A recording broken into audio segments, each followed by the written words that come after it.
If you were the one who calmed everyone down, who read the room before you even understood your own feelings, who became an adult emotionally before you were even 10, this video is not just about your childhood.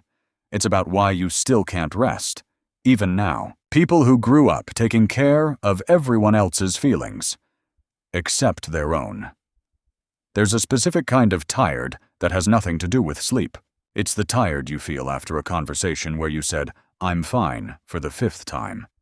The tired of scanning a room before you even sit down in it, checking who's upset, who's quiet, who needs you to lighten the mood.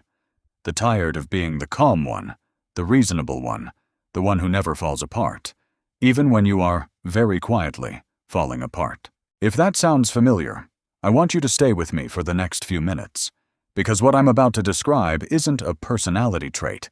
It's not just who you are. It's something that was built in you, usually before you were old enough to understand what was happening.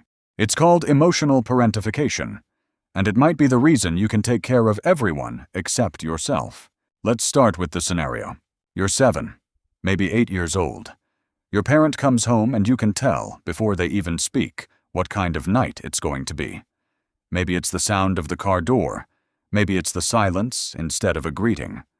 You don't think about it consciously. You just know. And your body, without anyone teaching it to, starts preparing. You get quiet. You get helpful. You make yourself smaller, easier, less of a problem. Nobody told you to do this. Nobody sat you down and said, "Your job now is to manage how the adults around you feel." But somewhere along the way, you learned that your own needs were a liability, something that made already difficult situations worse, and that the safest place for you to be was useful. So you became useful. You became the mediator between fighting parents, the translator of moods, the one who could tell, with terrifying accuracy, exactly what someone needed from you before they asked. This is what psychologists call parentification, when a child is forced, emotionally or practically, into the role of caretaker.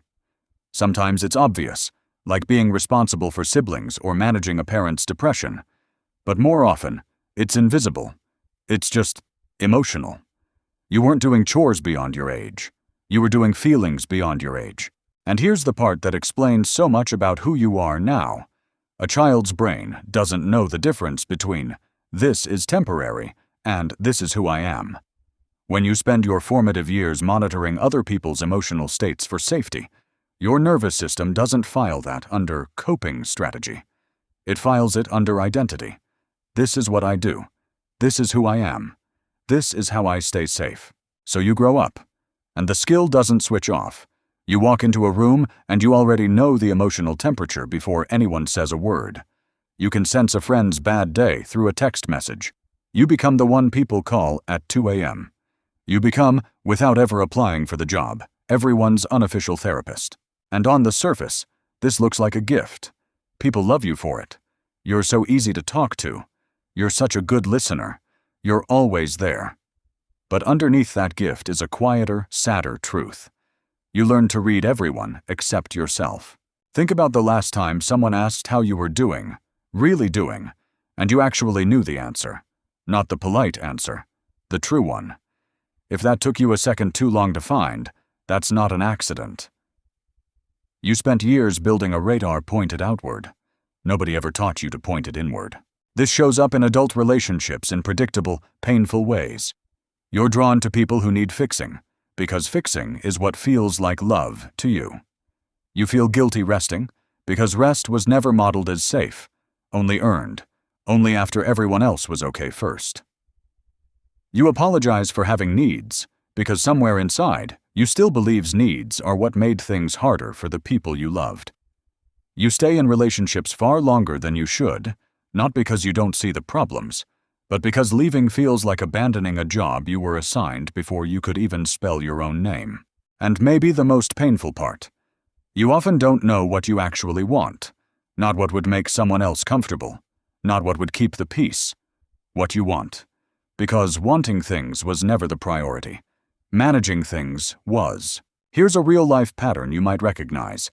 Someone grows up as the emotional regulator for an anxious or volatile parent.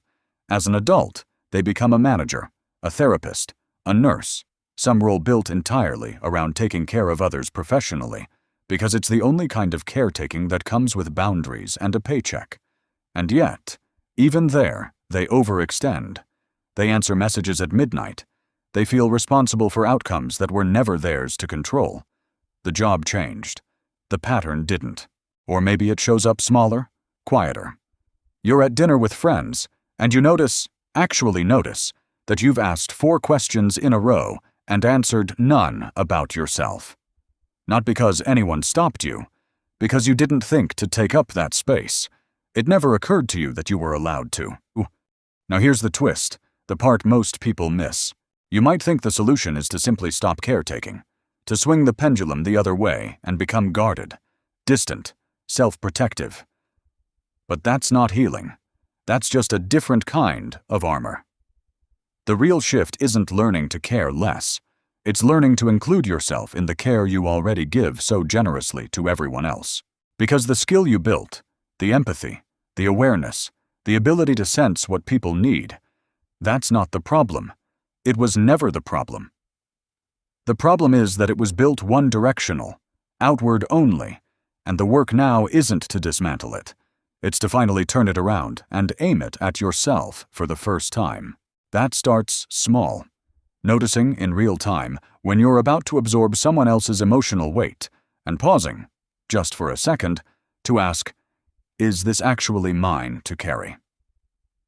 It starts with sitting in discomfort when someone is upset, without immediately rushing to fix it, and discovering that you can tolerate someone else's feelings without taking responsibility for them. It starts with answering, how are you, honestly, even if just to yourself, even if no one else ever hears the real answer. You were not put on this earth to manage everyone's emotional weather. You were a child who adapted brilliantly to a situation that asked too much of you, and that adaptation kept you safe then. But you are not in that house anymore. You are not that small anymore. And the radar you built to survive doesn't have to run forever in one direction. It can finally, for the first time, include you too.